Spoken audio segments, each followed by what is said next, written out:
Welcome to the HellBound Horror Show. With its sequel currently filming, or at least that's what IMDb says, let's take a look at 1988's Sorority Babes at the Slimeball Bowl-O-Rama. Now with a name like that, I am absolutely in love, but let's find out if it's worthy of such an awesome title, and if it's deserving of a sequel almost 30 years later. Sorority Babes at the Slimeball Bowl-O-Rama is a B-movie through and through, and it's self-aware about it. I mean, clearly it's self-aware about it from the title alone.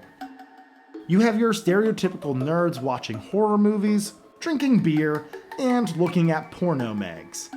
It's funny because even though there's sex and there's drugs all around, I'd still be the kid enamored by the horror movie. The guy who loves horror movies is Calvin, played by Andres Jones, who you may know from A Nightmare on Elm Street Part 4. He played Rick. Anyways, the Slimeballs start talking about how one of the sororities is having their initiation tonight.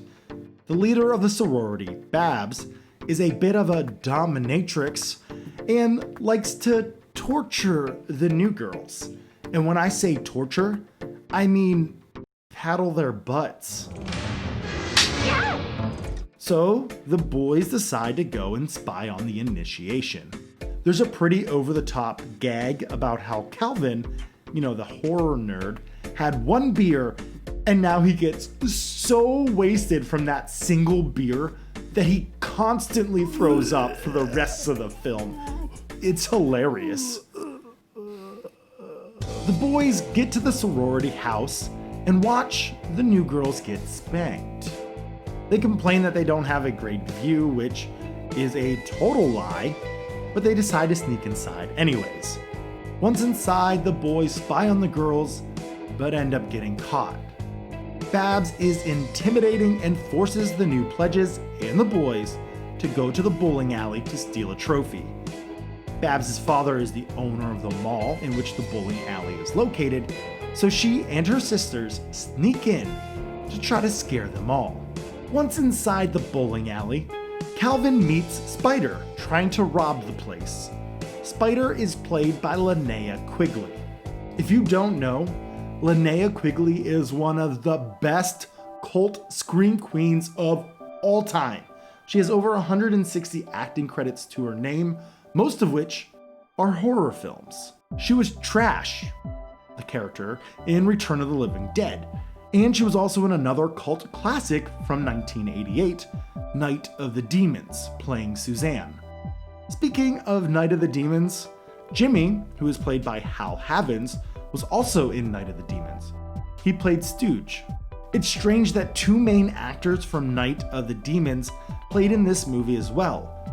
And even stranger yet, Brinky Stevens and Robin Style played in this film and also in Slumber Party Massacre.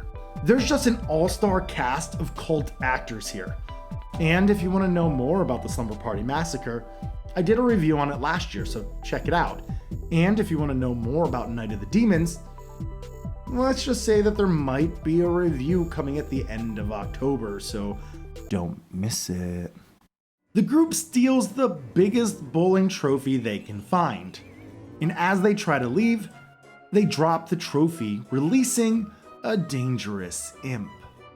The imp grants them all one wish, but just like in most horror films, the wish isn't what it seems. Like how the one nerd wishes to have sex with one of the female pledges. The female pledge becomes infatuated with him and becomes very sexually aggressive. It's up to Calvin and Spider to find a way to survive and to save their friends before they're killed by the demons or by the evil imp. It's a ridiculous plot, that's for sure, and it's not shy of sex, laughs, and blood. The gore isn't that impressive, but there's a pretty cool burning effect. The imp is passable, but it reeks of Charles Band. Charles Band helmed Empire Pictures back in the day, and now he's in charge of Full Moon Productions. Full Moon is the king of cheap sleaze. They made the Puppet Master series, Ginger Dead Man series, The Evil Bong, Killjoy, and tons of other low-budget, high-filth films. Now it sounds like I'm ragging on these films a bit, but in all honesty, I love them. Yeah, they are always so entertaining to watch, even if they are really crude. Sometimes you just need mindless fun. That is really the most stupid damn story I've ever heard. No, it wasn't a bird, it was an imp. An imp, you see. No. And that explains the film perfectly.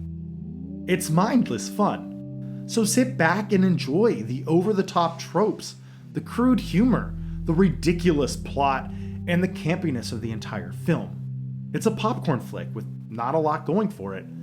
It's bad, but you're gonna have a great time watching it. I was thinking about A Nightmare on Elm Street Part 4 a lot while watching this film. Rick was such a popular character in that film, and he had such a lame death.